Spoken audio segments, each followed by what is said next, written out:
dokter lagi operasi, Pak. Operasi mulai jam 8, diperkirakan jam 11 selesai karena operasi besar. Tapi ternyata dalam operasi ada masalah, mandek suwi. Apa kemudian tinggal Jumatan?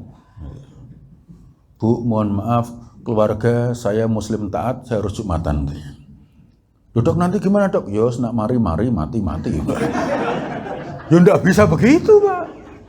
Itu jenengannya mateni wong kan gitu. Loh gitu loh, Pak. Inilah wajib puasa itu begini loh, Pak, supaya Islam itu indah. Iya, Islam itu indah. Jangan sampai kemudian membuat fitnah yang enggak gara-gara karena salah paham itu, Pak. Ya. Pak yang lagi melakukan operasi itu ya kemudian diteruskan. Iya. Bahwa kemudian dia nanti tekan masjid wis komat hanya dapat sholatnya tok, bisa jadi lebih bagus itu daripada kemudian dia tinggal Jumatan kono mati, Pak. Lu kok mati? Lu kok tinggal? Oh, nasib. Ya ini enggak bisa begitu, Pak. Assalamualaikum warahmatullahi wabarakatuh. Alhamdulillah, salatu wassalamu ala rasulillah, la haula wa la quwata illa billah, amma ba'du. Bapak Ibu, saudara sekalian yang dirahmati Allah, jamaah salat asar yang berbahagia. Alhamdulillahirabbil alamin. Pada sore hari ini kembali bertemu dalam keadaan sehat walafiat. Salat salam kita sampaikan pada Rasulullah Muhammad sallallahu alaihi wasallam. Bapak Ibu, saudara sekalian, setelah bulan lalu kita membahas 2 kali tentang kaidah fikih, pada sore hari ini saya ingin melanjutkan pada pembahasan tentang kewajiban yang dalam fikih, kemudian nanti akan kita bedakan dari jenis perbuatannya, siapa pelaksananya, dan seterusnya. Materi sudah saya kirimkan. Bapak Ibu saudara sekalian yang dirahmati Allah, barangkali dari sisi istilah mungkin ada yang sudah familiar, tapi juga kemudian ada mungkin satu yang baru, tapi mungkin juga sudah rutin kita amalkan dalam keseharian kita, tapi kemudian kita perlu mengerti beberapa istilah-istilahnya. Bapak Ibu saudara sekalian yang saya hormati, kita akan memahami berbagai kewajiban di dalam fikih Islam. Yang perlu saya tekankan, yang pertama adalah fikih itu penjabaran dari syariat. Nah, jadi kalau Bapak Ibu nanti bicara syariat Islam, itu insya Allah nggak akan ada perbedaan. Tapi kalau sudah melaksanakannya dalam bentuk fikih, itu kemudian nanti ada keragaman. Asy-syari', pencipta syariat itu hanya satu, yaitu Allah Subhanahu wa Ta'ala. Tapi kalau fikih itu nanti ada namanya fuqaha. Fuqaha itu jamak dari faqih, dari banyak ahli fikih, sehingga karena fikih itu hakikatnya adalah pandangan atau pendapat para ulama, maka potensi ada perbedaan. Ya, kalau sholat 5 waktu itu kan syariat, tapi bagaimana cara mengangkat tangan itu sudah fikih. Ya, nanti ada kemungkinan berbeda. Ya, sholat duhur 4 rakaat itu syariat, nggak akan ada perbedaan. Tapi nanti bagaimana doa iftitahnya, fatihahnya, bismillahnya, banter, palon, dan sebagainya itu nanti pada wilayah fikih.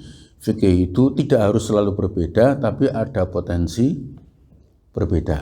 Jadi kalau nanti ketemu yang berbeda dalam fikih itu biasa.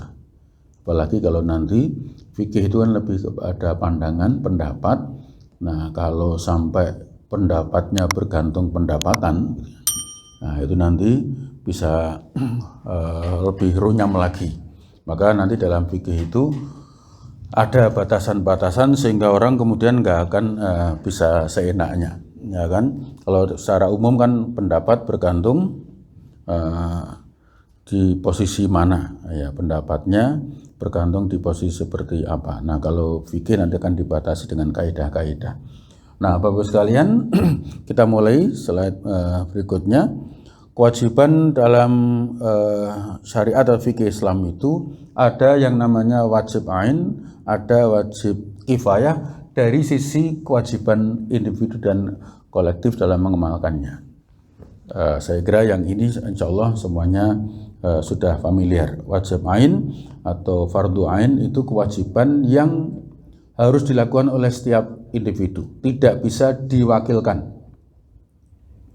Jadi kalau ada teman kantor komat, mas sholat mas tolong diwakili ya, itu anggap aja guyon, tidak usah diseriusi ya, karena mungkin ya belum ada keinginan ya, karena dia tidak bisa diwakilkan.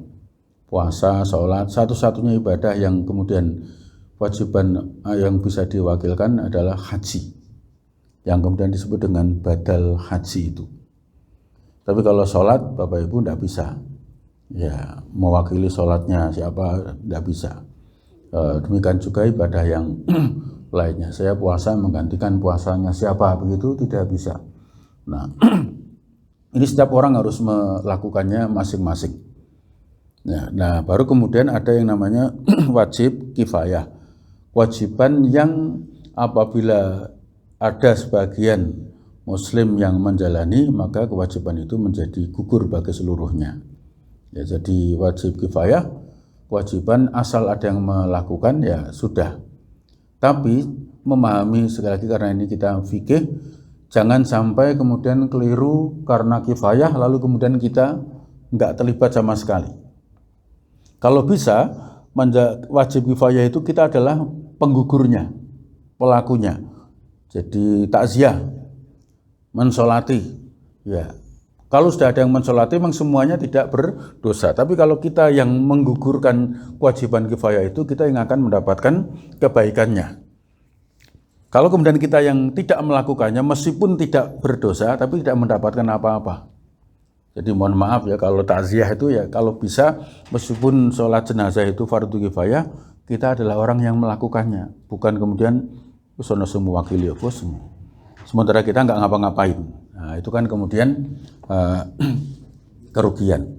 Jadi Bapak Ibu sekalian, karena ada wajib kifayah yang karena saking jagaki kalau bahasa Jawa, itu membuat merepotkan. Suara apa ya? Oh, bersin. Kok keren men gitu. Enggak, maksudnya selama hidup saya baru dengar kayak ini gitu. Ya itu saking pengennya jaga, baguslah. Bapak Ibu sekalian, kan ada yang ranggenah mun ini warna-warna ini kan dalam saking pengennya menjaga suara. Ya, itu mudah-mudahan bisa ditiru yang lain menjadi akhlak kita itu, Pak. Ya, Bapak Ibu sekalian yang dirahmati Allah, misalnya tadi saya sebut mengurus jenazah. Kalau bisa kita yang melakukannya, jangan sampai kemudian kalau wis ana sing nglakoni. Sama kemudian menegakkan berjamaah di Masjid Jami, ya kantor Masjid Jami itu sholat 5 waktu harus tegak. Kalau nggak ada iso dosa kabeh. Tapi kalau kita sendiri termasuk yang melakukan kan baik. Ya karena nanti sama dengan sunnah itu, Pak kok sergepan yang masjid, lah kan sunnah. Jadi harus semangat, jangan Quran masjid bos, kan sunnah.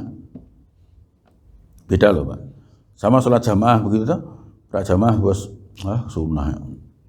Ya, kamu kok sergepan jamaah kan sunnah, harus saya kejar. Ya, sama nanti kita bicara wajib kifayah.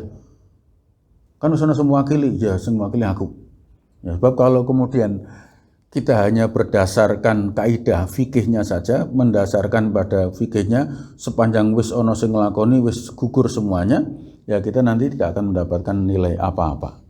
Nah, maka mohon maaf apakah mensolatkan, mengantarkan jenazah. Sebab kalau kemudian seperti pada masa Covid itu kan kasihan, Pak.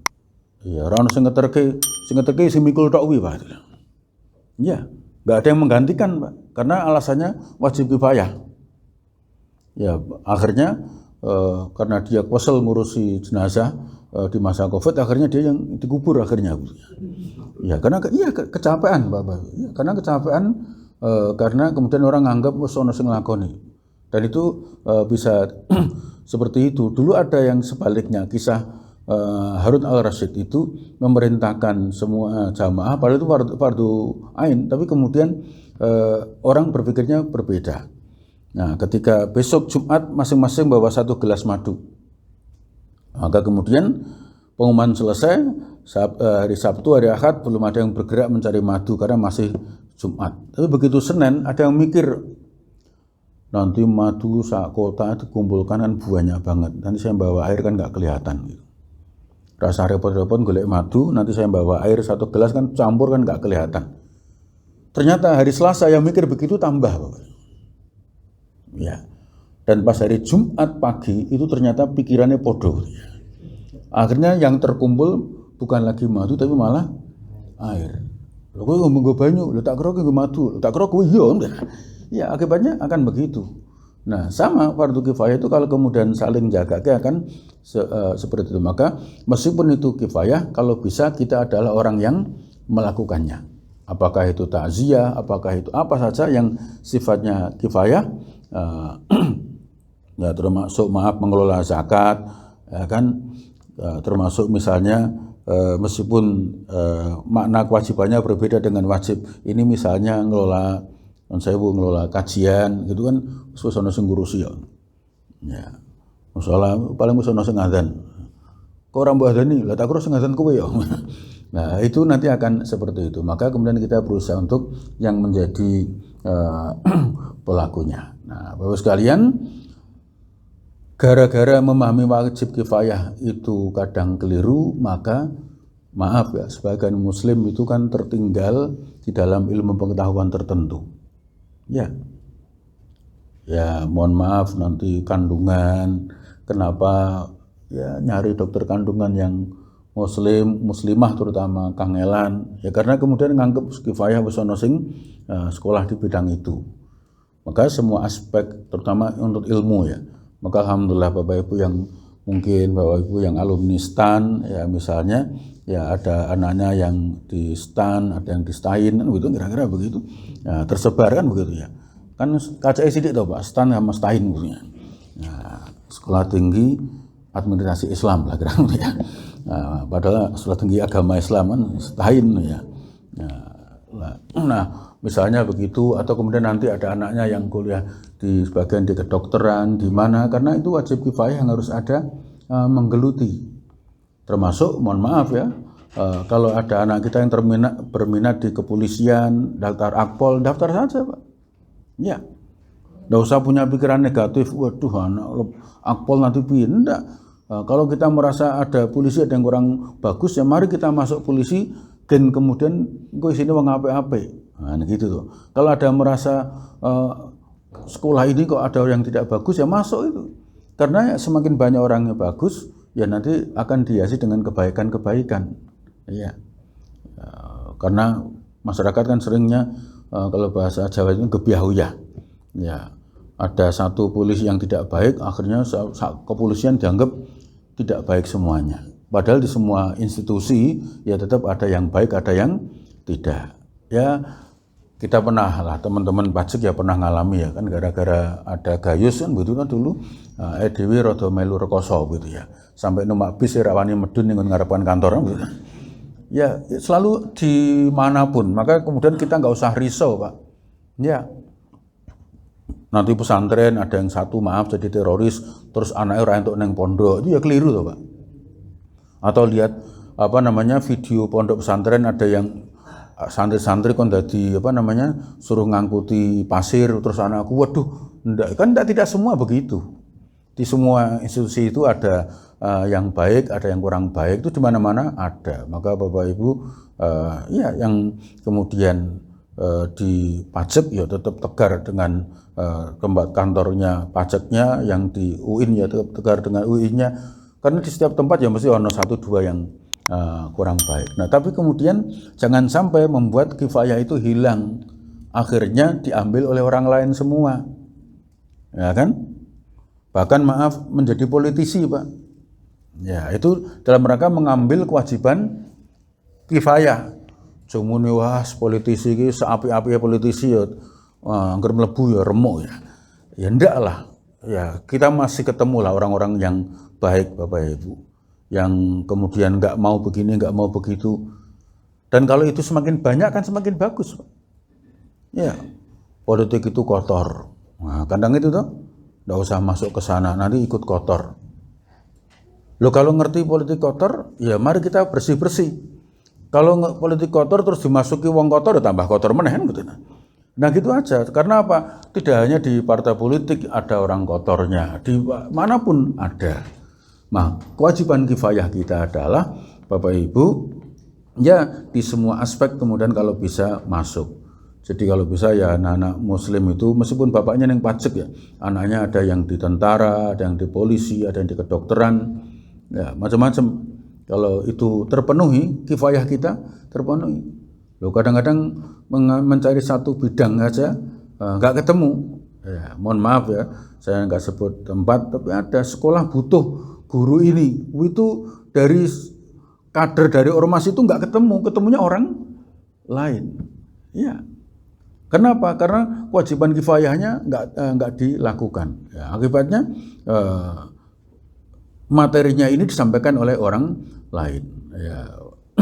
Makanya Bapak Ibu sekalian, ya di bidang manapun kalau bisa ada yang masuk dalam sosial, politik, budaya dan sebagainya. Kesenian, yang ngono Pak. Ada yang masuk di kesenian sing apik, jangan seni iki rusak. Yang malah rusak ya karena kita yang baik gak mau masuk. Nah, kan gitu Bapak Ibu sekalian. Menciptakan lagu. Nah, coba kalau lagunya sama-sama menciptakan lagu wajib kifayah. Kalau penciptanya maaf misalnya Romai Rama misalnya, mesti lagunya judi, Merah Santika. Tapi kalau kemudian seni nggak ada yang mau masuk, mlebune judulnya lagunya ya daripada tuku pedus enak mangan sate kan gitu. Akhirnya begitu. Ya kita nggak happy ya karena nggak ada yang mau masuk. Nah di situ Bapak Ibu sekalian, kita kalau bisa menjadi salah satu bagian kifayah yang menjadi pelakunya. Nah Bapak Ibu alhamdulillah mengambil peran di bidang kantor ini, ya itu kemudian menjadi penggugur bagi muslim yang lainnya. Jadi kalau Bapak kemudian sampai menjadi direktur jenderal pajak, itu kewajiban saya sudah gugur karena ada muslim yang sampai ke sana sehingga nanti kemudian kegiatan macam-macam bisa menjadi lebih bagus lagi. Nah, kira-kira begitu, Pak. Jadi dakwah saya tidak juga menyarankan, "Bu, anaknya harus mlebuin." Enggak, malah dikira promosiin gitu ya. Tapi kalau kemudian ada ya bagus. Nah, gitu Bapak Ibu sekalian. Berikutnya adalah berdasar waktu melaksanakannya, ada namanya wajib muwaqqat dan ghairu muwaqqat. Kewajiban muwaqqat itu adalah kewajiban yang terikat dengan waktu. Ya, kewajiban yang pelaksanaannya ada hubungannya dengan waktu. Salah satunya apa? Salat. Innas sholata kanat 'alal mu'minina kitaban mawquta. Salat adalah kewajiban yang ditentukan waktunya. Ya. Salat duhur itu kalau sekarang jam 2, gampangnya sebut ya, jam 12 sampai jam 3. Ya sudah. Duhur itu nggak bisa digeser-geser, Pak. Sholat Jumat dari Jumat, jangan alasan kesibukan dipindah Sabtu. Ya, itulah kenapa ada orang tanya dulu ya, saya waktu Pak Yusuf Kala ditanya orang, beliau ya pejabat, ya ketua Dewan Masjid. Ditanya, kenapa sih masjid di kantor-kantor pemerintah kok ada masjidnya, kok ada tempat ibadahnya orang Islam, kan diskriminatif, nggak ada tempat ibadahnya orang lain. Nah, jawabannya itu cukup bagus, diplomatis, nyenengke waktu itu. Nah, salah satunya Pak, jawabannya sebenarnya banyak, tapi salah satunya umat Islam itu punya kewajiban Jumatan supaya waktunya efektif efisien. Kantor menyediakan masjid sehingga umat Islam tidak perlu pulang untuk sholat Jumat. Karena apa ya? Supaya waktu istirahatnya cukup, kemudian habis sholat Jumat bisa melaksanakan tugas lagi. Dan di umat Islam itu masjid itu diimami siapa saja, khotibnya siapa saja, tidak masalah, satu masjid untuk bisa dipakai bersama-sama. Kalau dengan mempersoalkan ini, bagaimana kalau kemudian kantornya pindah liburnya hari Ahad saja? Nanti panjenengan akan kesulitan melakukan ibadah. Ya, karena tidak bisa dijadikan satu, wongnya beda-beda kok ya. Ya, di situ alasan paling gampang di situ. Maka Bapak Ibu sekalian yang dirahmati Allah, kewajiban sholat, kewajiban terikat dengan waktu. Nah, jadi jangan sampai karena ini kalau Jumat padat pekerjaannya, bagaimana kalau Jumatannya diganti asar saja ini? Tidak bisa, karena dia kewajiban yang terikat dengan waktu. Kemudian apa lagi? Haji, Pak. Haji itu wukuf tanggal 9, waktunya yaitu tanggal 9 duhur, ya sudah, nggak usah digeser-geser. Bahwa pernah terjadi gara-gara numpuk di hari yang sama, terjadi peristiwa Al-Mu'aisim. Di terowongan terjadi musibah. Itu kalau orang Indonesia itu mikirnya rada aneh, Pak. Bagaimana kalau hajinya dijadwal saja, Senin, Selasa, Rabu, Kamis, Jumat gitu, genora ngebak-ngebak inggon. Ya, tapi Arab mikirnya tidak begitu. Karena waktunya sudah ditentukan, maka caranya adalah bikin terowongan baru supaya nggak terjadi peristiwa terulang. Jadi yang satu berpikir media sarananya, yang satu mikir ngutek-ngutek fikihnya, begitu. Dan alhamdulillah tidak ada yang setuju kalau digeser-geser harinya. Karena apa? Nggak ada yang berani. Karena apa? Karena ini syariat. Wukuf itu tanggal 9 Dzulhijjah. Tidak bisa digeser-geser. Waktunya tetap. Nah, nanti lempar jamarat juga begitu, tanggalnya sudah pasti. Sholat Idul Fitri, Idul Adha waktunya duha, ya harus di situ, harus kemudian dilaksanakan di hari itu. Kurban sama, Pak, waktunya sudah dipastikan 10, 11, 12, 13, 14. Sebelumnya tidak disebut kurban, setelahnya juga tidak disebut kurban. Ya, makanya Bapak kalau di kampung pengen makan bersama di hari raya kurban, itu sebaiknya ada yang disembelih sehari sebelumnya tapi bukan kurban. Ya, misalnya biar yang kerja pagi itu sarapannya wes dengan kambing misalnya, itu bisa diatur. Beli kambing urunan, disembelih sehari sebelumnya, paginya bisa disajikan untuk yang kerja. Bisa, tidak ada masalah. Daripada boleh ngenteni masak, wis tele-tele rung mateng-mateng. Nah, kan gitu Bapak Ibu. Bisa diatur sedemikian rupa. Yang penting itu bukan korban. Nah, itu bisa dilakukan. Nah, wajib muakat, kewajiban yang terikat dengan waktu. Zakat fitrah juga begitu. Kalau melewati sholat Idul Fitri, dia disebut dengan sedekah biasa, karena dia terikat dengan waktu. Jadi Bapak Ibu, kalau kita sholat habis isya terus kemudian ya Allah daripada nanti subuh terlambat, tak sekarang saja ya Allah. Tidak bisa, Pak.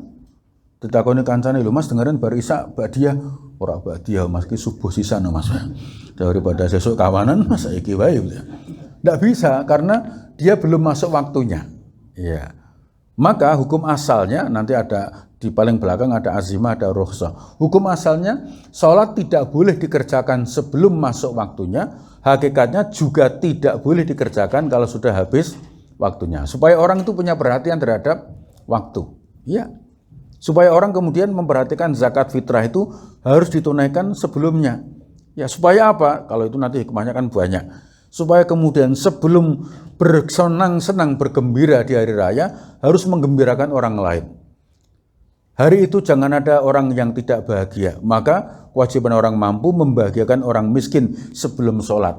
Maka Idul Fitri itu sholatnya boleh sedikit agak siang dibanding Idul Adha. Karena apa? Kemudian punya peluang takbirannya itu. Kenapa? Takbiran sholat Idul Fitri itu selesai sholat takbirannya selesai. Maka supaya bisa kesempatan takbiran agak lama, sholatnya agak mundur sedikit. Yang kedua, supaya meyakinkan semua orang sudah mendapatkan haknya.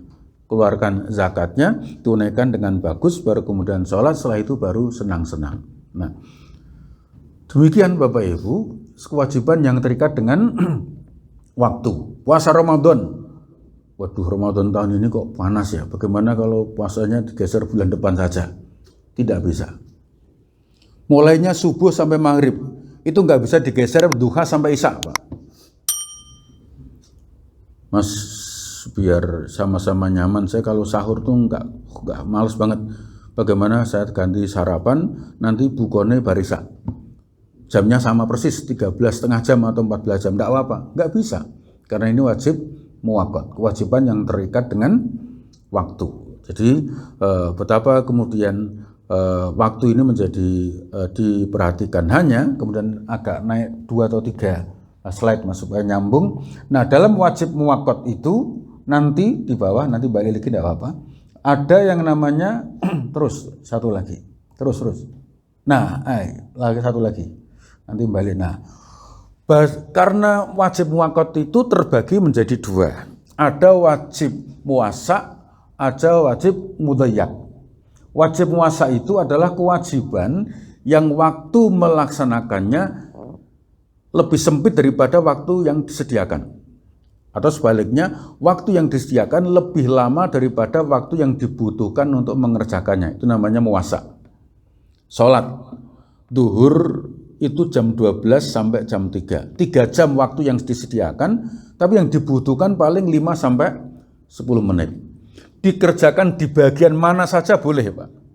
Di jam 12 ya boleh, setengah 1 boleh, setengah 2 boleh. Yang penting masih waktu duhur. Itu namanya wajib muwassa'. Waktunya lebih luas daripada yang dibutuhkan untuk mengerjakannya. Ya. Jadi Bapak Ibu sekalian, boleh kita kemudian mengerjakan sholat Idul Fitri Rodawan, yang penting masih waktu duha. Jumatan, nah ini yang wajib muwassa' itu yang paling gampang gue contoh adalah Jumatan, Pak. Di beberapa masjid di kota Semarang itu Jumatannya mulainya sesuai jam duhur, Pak. Niru di beberapa daerah Jawa Timur. Pokoknya masuk waktu sholat ya, adzan Jumat. Kalau di Jawa Timur kan ada kemungkinan jam 11:04. Ketika di sini setengah 12 duhur, berarti kan Banyuwangi sekitar jam 11:04 sudah duhur. Dan itu dikumandangkan adzan Jumat. Nah, kalau kemudian bagi masyarakat sudah terbiasa begitu, masyarakat kampung ngerti pokoknya Jumatan mulainya waktu duhur langsung Jumatan. Tapi beberapa kantor kesulitan, Pak. Ya. Kalau itu dipaksakan akhirnya pas salam itu adzan sing jawab keramik semua kan. Karena jamaahnya belum pada datang. Wis kuwesel rung rampung, khotbah wis kuwesel, jamaah rung teko kan gitu ya. Karena belum jam istirahat gitu loh, Pak. Maka kemudian salat Jumat di beberapa kantor disesuaikan dengan jam istirahat. Itu boleh. Karena menyesuaikan, yang penting masih waktu duhur. Ya. Tapi ada kantor yang begitu, saya sebut misalnya di PLN. PLN itu Jatingaleh itu waktu duhurnya Jumatannya ya pokoknya masuk, dia mesti takmir ngabari, mengingatkan Ustadz duhur jam 11:26. Jumatan dimulai itu. Jadi enak, Pak. Jam 12 kurang kene bar mulai. Kono urung mulai ya. Ya kan begitu ya. Bapak Ibu sekalian yang dirahmati Allah, ya meskipun kadang-kadang rada ganggu masjid sebelah, waduh kono bari. Nah, kan gitu. Aduh, pindah rono wae ya. Nah, Bapak Ibu yang dirahmati Allah Subhanahu wa taala, tapi kemudian di pajak ini barat ya GKN 2 ya. Salahuddin itu karena saya terbiasa di PLN mengangkat ngebut tekan kono rungono wong, Pak ya. Nah, saya tanya yang adzan di situ, Mas, mulainya jam berapa? Nanti Pak jam 12:04 pengumuman. Waduh, mau ngerti aku turu sih aku ya. Nah, gitu. Bapak sekalian yang dirahmati Allah, karena yaitu salah tidak, sekali lagi tidak salah. Bahkan dimulai 12:30 pun juga tidak ada masalah. Saya pernah ngalami itu, Bapak. Jumatan mulainya 12:30 karena hari Kamis sholat hari raya Idul Fitri, Jumatnya do plesir kabeh toh, Pak. Jalan-jalan. Kalau Idul Fitrinya Jumat sekalian malah rasa Jumatan kan gitu. Tapi karena kemudian Idul Fitrinya Kamis, Jumatan tetap harus diselenggarakan. Iya. Karena memang itu sudah bukan hari raya. Kalau kita perai itulah Indonesia, Pak. Ya. Nah, hari kedua tetap tanggal labang itu kan Indonesia toh, Pak. Ya kan. Malah kemudian tambahi cuti bersamaan begitu. Nah, ketika kemudian diselenggarakan, dipeksa 11:30, rano wong, Pak. Iya. Kalau di desa kami kan pakai kentongan, dikentongi ping 50 lho, Pak. Sampai jebol kentongannya udah. Urung ono sing mara, Pak ya. Karena dodolan sampai kemudian jam 12:30 dihitung jamaah. Wis ana 40 burung. Nah, wis ana mulai, Bapak Ibu. Iya. Bahkan seandainya ada, maaf, saya nggak sebut tempatnya, perusahaan ya menjaga nama baik, meskipun tetap ya baik juga enggak apa-apa, tapi ya ada perusahaan yang mulai Jumatannya 1:30, Pak. Karyawan pabrik X itu mulainya 1:30, supaya kemudian pasifnya itu pas. Nah, begitu, supaya kemudian jamaahnya ada. Nah, Bapak Ibu sekalian, itu boleh karena dia wajib muasa. Waktu yang disediakan itu panjang. Jadi Jumatan mulai persis azan duhur ya boleh, jam 12 nunggu jam istirahat ya boleh, kepeksone ngenteni wong 1:30 juga boleh, bahkan rutin dimulai setiap 1:30 juga tidak ada masalah. Yang penting khotibnya dikandani. Nah, mulai ini wis rada telat, khutbahmu aja suwi-suwi. Bab nak khutbahmu suwi, komat pas asar kan kacau banget gitu. Lah kan dosa kabeh kan begitu. Nah, Bapak sekalian, karena ada Pak yang khutbah. Nah, kan beberapa kantor kan ada request, bukan request tapi ya seneng kalau khutbahnya itu orang suwi-suwi itu. Ya, dan iya mohon maaf ya, beberapa orang kantor beberapa masjid kan apal. Sopo khotibnya Pak Rozi, waduh cepet kenapa selak komat toh ya. Ya, kenapa ya saya harus merancang maksimal itu dari azan sampai qomat, bahkan sampai salam itu 20 menit cukup. Ya, khutbah itu jangan lama-lama. Apalagi hari Jumat, lapar, mohon maaf ya, neng ruangan AC-nan, linggih karpet, empuk, linggih sandaran, cepet merem itu Pak. Apalagi khutbah mendayu-dayu, alhamdulillah, wah enak ra karuan, wah kayak ngelus-ngelus merem-merem dhewe ya. Iya, bagus sekali. Iya, kan ada jamaah yang ngono ki, Pak. Begitu ditangake Mas, komat Mas. Lha iki masjid apa kok? Mas Quran khutbah blas ngono ya. Karena selama khutbah dia merem total kan begitu. Iya, Bapak Ibu, yang penting waktu duhur. Nah, kita kerjakan. Sama, mohon maaf. Kalau Bapak Ibu rapat, kemudian kalau memang bisa didesain duhur selesai ya selesai. Tapi kalau memang kemudian dalam tanda petik nanggung ya, kemudian harus diselesaikan. Saya senang pidatonya Gubernur Sulawesi yang pokoknya masuk 30 menit sebelum azan rapat harus selesai. Ya itu secara normatif bagus. Tapi dalam realitas kadang-kadang ada pembicaraan yang kemudian sebaiknya segera diselesaikan sekalian. Iya. Kenapa? Karena waktu sholatnya panjang. Itu jangan dipaksakan karena boleh Bapak Ibu. Contoh lain maaf Bapak Ibu, kalau rapat mungkin gampang, mari skores kita sholat. Tapi maaf Pak polisi pengatur lalu lintas. Ya kan? Ku dalan ruwet nopo tuh wah polisinya Jumatan kabeh kan salah kita. Polisinya kan akan disalahkan. Iya. Makanya bersyukur Pak, kita bekerja yang tidak sampai begitu. Tapi kita kadang-kadang tidak empati kepada mereka. Iya. Bayangkan Bapak Ibu, saya itu sempat nyetir nangis gara-gara anak saya itu komentarnya itu jelek gitu. Jalan-jalan Idul Fitri pulang nyetir mobil jalan macet.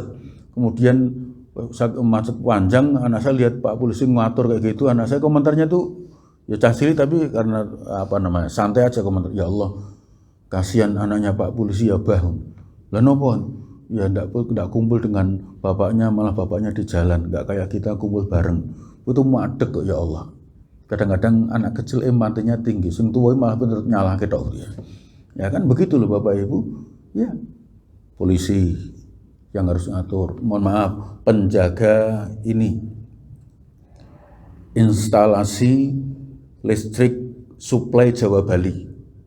Iso mati sak Jawa Bali kalau tinggal Jumatan Pak. Ya kan? Gen mati urip ya urip aku butuh ibadah. Enggak bisa begitu Pak. Iya, dia wis azan itu ya tetap mengko gantian karo kancane kan begitu. Ya.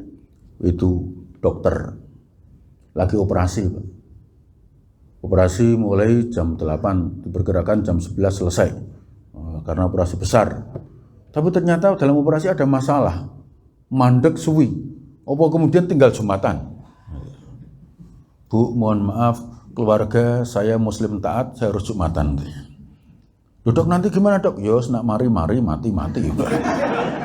Ya ndak bisa begitu Pak. Ku jenengannya mateni wong kan gitu. Loh gitu loh Pak. Inilah wajib puasa itu begini loh Pak, supaya Islam itu indah. Iya, Islam itu indah. Jangan sampai kemudian membuat fitnah yang enggak gara-gara karena salah paham itu, Pak. Ya, Pak boleh yang lagi melakukan operasi itu ya kemudian diteruskan. Iya, bahwa kemudian dia nanti tekan masjid wis komat hanya dapat sholatnya tok, bisa jadi lebih bagus itu daripada kemudian dia mau tinggal Jumatan kono mati, Pak. Lu kok mati? Lu kok tinggal? Oh, nasib. Ya ini ya, enggak bisa begitu, Pak. Tidak bisa kemudian si siapa nama dokternya mati urusannya Gusti Allah. Saya tidak bisa begitu. Nah, itu nanti banyak profesi yang kemudian itu ya mohon maaf waktunya adzan duhur kemudian ada pasien datang. Ya kan? Dok ini mau lahiran. Kok saya ditahan aku mau Jumatan. Aku mau sholat duhur saya. Dok nak keluar Pak. Ini kelahiran berapa? Ke-6 dok, alah wahinge metu Mas. Wah, misalnya enggak boleh begitu, Pak. Enggak bisa begitu. Ya, seandainya dia dokternya enggak bisa zuhur berjamaah, dia masih bisa nanti jam 1, jam 2, setengah 3 bahkan sekalipun ya bisa. Tapi jangan kemudian menjadi alibi untuk saenake dhewe. Nah, ini fikihnya kan di situ, Pak. Wes salat asar setengah 3 tuh. Sholat duhur kok setengah 3 tuh, Bos. Wah, ngenteni asar di sana, Mas. Dan sekali wudu. Nah, itu kalau itu kan ngawur kalau begitu, Pak. Tapi kalau kemudian ada dalam situasi tertentu yang menyebabkan kita sholat kita mundur dan sebagainya, ya tidak ada masalah. Karena dia sifatnya puasa. Ya. Jadi Bapak Ibu sekalian, itu kewajiban puasa begitu. Sama melempar jumroh, ula, wusto, akobah itu puasa. Memang harinya pastikan tanggal 10, 11, 12, 13 masing-masing ada. Tapi jamnya luas. Iya. Memang waktu afdolnya ada, iya. Semua sholat pun juga ada waktu afdolnya. Fi awali waktiha, di awal waktunya. Tapi kalau kemudian lempar jumrah di sesuai waktu afdolnya, kalau beresiko, lebih bagus ambil waktu yang lain saja. Yang penting masih di koridor harinya yang sama. Kan begitu. Balang ini paling setengah jam, 1 jam, waktunya sehari penuh, bisa ngambil di waktu yang mana saja. Begitu Bapak Ibu sekalian, puasa. Wukuf di Arafah itu duhur sampai maghrib. Apa harus duhur sampai maghrib? Enggak. Sopo sing kuat zikir duhur sampai maghrib, Pak? Nah udut kuat. Iya kan? Tapi ya maaf teman-teman haji kan gitu toh, Pak. Ada 1, 2 itu nak zikir ra kuat, nak udut karo cerita ora nonteke ceritane ya. Ya entek sambung sampai tekan kandhane lho, Pak, rokok haram lho, Pak. Ya kok sing ngerokok? Lah ya haram tak obong. Misalnya seperti orang sakit yang disebut dengan safari wukuf, itu hanya maaf kalau bahasa Jawa saknyuan tok boleh. Karena yang penting sudah berada di Arafah di tanggal 9. Perkara hanya beberapa menit kemudian balik boleh. Jadi mohon maaf maksud saya kalau Bapak Ibu nanti di Arafah kemudian kok nemoni wong ora do zikir malah do cerita ngalor ngidul, ya mungkin baginya sing penting tadi sudah melaksanakan duhur asar dan zikir, setelah itu mungkin cerita kemana-mana. Ora usah dia mau maneman toh Pak. Loh, kalau dari sudut tasawuf ya maneman. Ini kan fikihnya sudah sah. Fikihnya sudah sah. Ya sudah di tenda, sudah di waktu duhur, sudah sholat duhur asar jamak qashar, wis ndonga, wis zikir, ya wis setelah itu ada yang tetap berzikir, ada yang kemudian selfie dan macam-macam, tapi wukufnya sudah sah. Ya, karena waktu yang disediakan itu duhur sampai maghrib, tapi kita ngambilnya sebentar tidak ada masalah. Demikian juga nanti di Musdalifah yang hanya tengah malam. Mohon maaf nanti barangkali Bapak Ibu ada yang haji pakai ONA khusus, ya kan? ONA khusus itu kan agak beda dengan sebagian, agak berbeda tidak semuanya. Sebagian ada yang berbeda dengan jamaah haji reguler. Terutama nanti, maaf karena yang saya lihat itu banyak teman-teman di Jakarta, teman-teman pajak itu beberapa saya nggak sebut namanya karena pernah di Semarang, pernah yang ketemu di Jakarta, beliau ada mengambil haji khusus itu gitu Pak. Beda dengan reguler. Kalau reguler itu di Musdalifah istirahat masuk habis maghrib sampai tengah malam. Bahkan sampai subuh malah tahun 2023 sampai asar mergorak kumanan angkutan. Gitu kan. Kalau itu kasus kalau itu, tapi dia biasanya agak lama di sana. Tapi yang haji khusus itu kan hanya lewat saja. Yang penting tengah malam ada di Musdalifah. Tengah malamnya itu neng Yos, pokoknya di wilayah Musdalifah itu pun neng dhuwur bis. Bukan neng dhuwur bis, di dalam bis, sorry Pak ya. Di dalam bis maksudnya nggak turun gitu Pak ya. Di atas di dalam bis tapi nggak turun. Kalau yang lain kan yang reguler rata-rata turun, gelar tikar, sajadah, bahkan sholat di sana kan begitu. Nah mungkin Bapak Ibu kalau barangkali nanti pas ikutnya yang haji khusus, nggak usah kaget, rasa ramai, ku rasa gitu. Fikih iki wingi pas manasik ning Semarang Indonesia ora ngono kuwi. Iya. Karena apa? Dia muasa. Boleh yang penting sudah melewati nisful lail, tengah malamnya. Tengah malamnya itu antara maghrib dan subuh, jam tengahnya itu namanya pertengahan malam. Ya, kalau di sini kan pokoknya nggak jam 12 punjul. Kalau sana ndak, ngitungnya maghrib dan subuh diambil tengah-tengahnya. Kadang baru jam 11-12 itu sudah masuk tengah malam. Nah, begitu Bapak Ibu, di situ sebentar tidak ada masalah. Sama nanti di Mina, begitu namanya wajib muasa, kita mengambil hanya sebagian waktu yang kita perlukan, sementara waktu yang disediakan sangat banyak. Nah, Bapak sekalian, itu yang kewajiban muasa. Nah, berikutnya adalah wajib mudhoyak. Wajib muwaqqat tapi mudhoyak.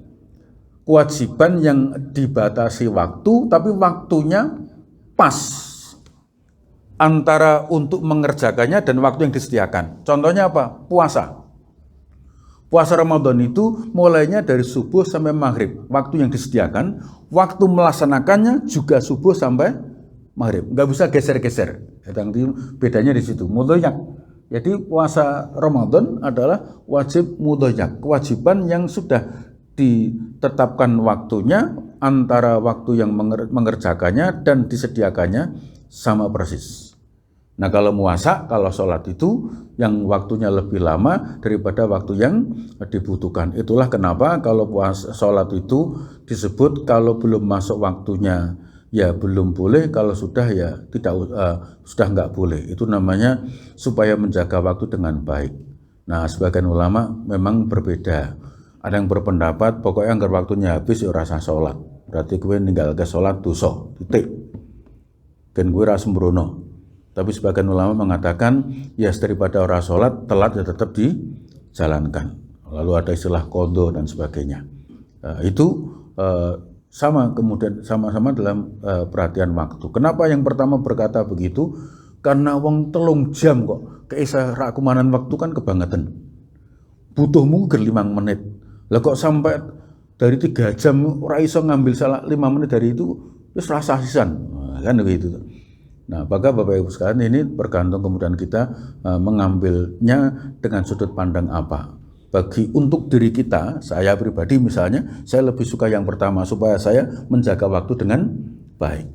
Tapi dalam kondisi tertentu mungkin ya bisa kemudian memahami orang lain ketika wis lah daripada sholat sholat sih raketang telat. Nah itu memahami kepada orang lain. Tapi bagi kita mestinya ya untuk kemudian menjaga waktu dengan sebagus-bagusnya. Nah sebetulnya yang mudhoyak itu sama dengan jam kerja Pak, jam sekolah. Iya, jam sekolah itu ya aslinya ya tidak boleh. Mlebune jam 7 mulai jam 1 kudune kuwi. Ora iso geser, saya tak masuk jam 7 malam sampai esok ra apa-apa wis bos ya. Enggak bisa. Nah, cuma kalau kita dikerjakan ada waktu apa istilahnya? Fleksibel ya kan.